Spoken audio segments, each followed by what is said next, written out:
Olá pessoal, bem, no primeiro vídeo nós falamos a respeito de, cheguei no terminal e aí o que é que eu faço, para onde eu vou, né? Isso, então a gente viu como eu identifico o diretório onde eu me encontro, que arquivos, que diretórios se encontram lá, como diferenciar o que é o arquivo, o que é um diretório. Agora nós vamos falar aqui da seguinte situação: estou em um diretório, quero criar arquivos nesse diretório, né? A gente sabe que com o comando ls, só um segundinho, a gente sabe aqui que com o comando ls nós podemos listar arquivos e diretórios que estão presentes em uma pasta, sem problema, não é isso? Agora eu quero criar um arquivo. Criar um arquivo tem N formas da gente fazer isso, né? Tem um comando bem interessante que eu gosto muito de usar, que é o touch, né?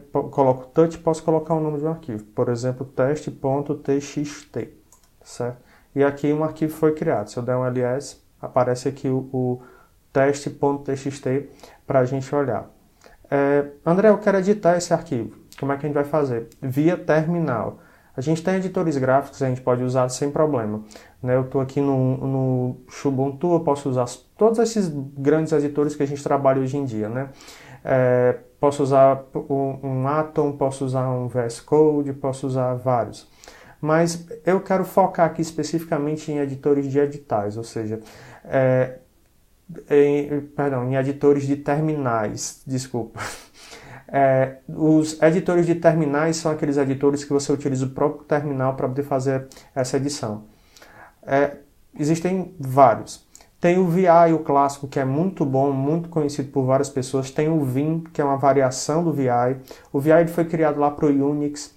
O Vim é como se fosse uma versão do VI feito para o próprio Linux e também tem o próprio VI já também para o próprio Linux há um bom tempo, inclusive. É o editor padrão de edição do kernel. Então, se você tem algumas distribuições Linux, como o Gentoo, que elas são bem peladas, tem quase nenhum pacote, e o único editor que vai vir junto com ela é o Vim ou o VI. Só isso, não vai ter outro editor além desse. Não é o caso do Xubuntu. O Xubuntu tem vários, né? Baseado no Ubuntu, então ele vai ter vários desses gráficos. Entre eles nós podemos referenciar também um editor bem simples, bem fácil de utilizar, chamado Pyco ou então o Nano, que eles são muito parecidos entre si. Na verdade, não tem praticamente diferença entre eles. Então, vamos digitar aqui Pyco, selecionar aqui, Pyco, responde, pronto. Pyco, teste.txt, pronto. Esse aqui é o Pyco, o nosso editor. E aí eu vou digitar aqui qualquer coisa, tipo, olá, deu um errinho aqui com acento. Olá, deixa eu ver se pegou não. Olá, turma, tudo bem? Tudo bem?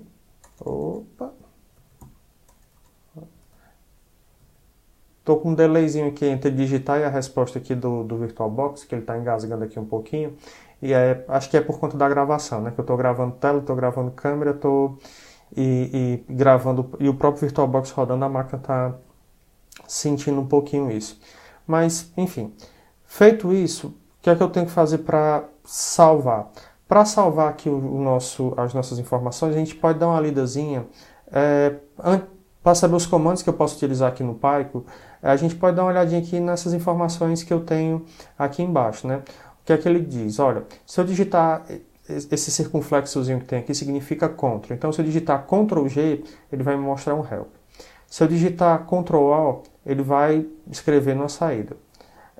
Se eu digitar Ctrl W, ele vai perguntar onde é que eu quero salvar. Isso aqui é como se fosse o Save e o Save As, né, que a gente é acostumado a utilizar em vários editores. Ctrl K para cortar um pedaço do texto, Ctrl J para questão de justificativo, que significa aqueles espaçozinhos que a gente dá no texto, tipo a indentação, né? E por aí vai. Como eu quero rodar aqui um comando que me permita sair, mas sair salvando.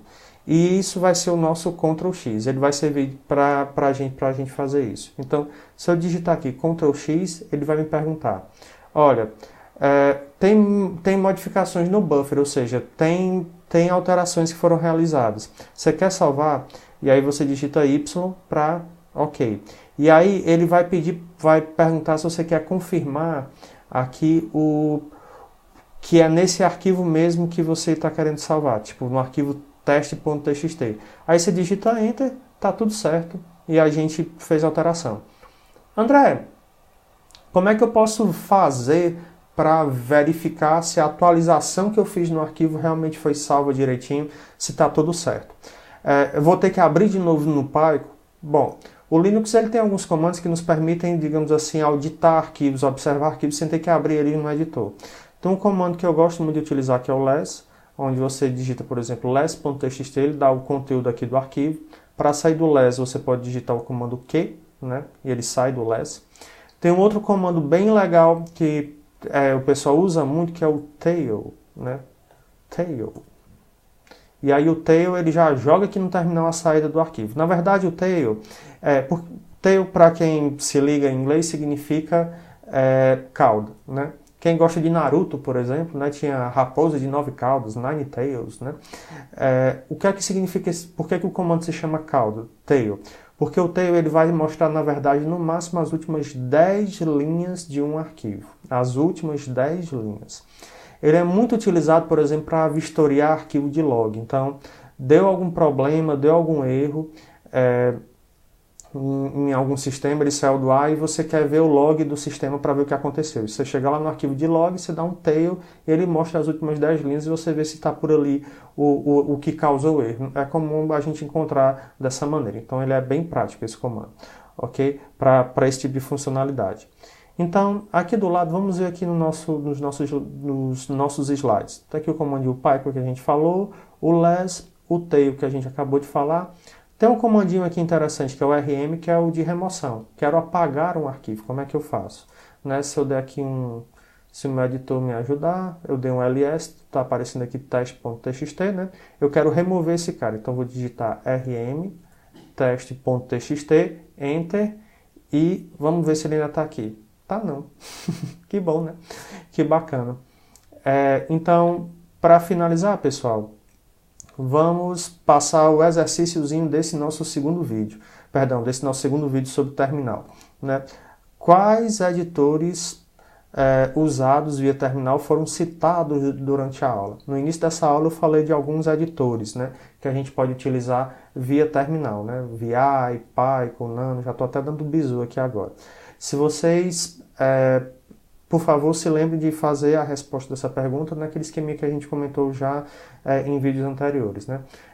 Todos os nossos vídeos de terminal vão ter sempre perguntinhas no final, e para a gente dar a presença dessa aula, joguem todas as respostas lá no nosso, ou no Google Drive, no formulário, caso eu precise usar o Google Drive, ou no próprio Blackboard, aí eu vou ver direitinho como é que vai ficar. Um grande abraço e até o próximo vídeo. Tchau, tchau.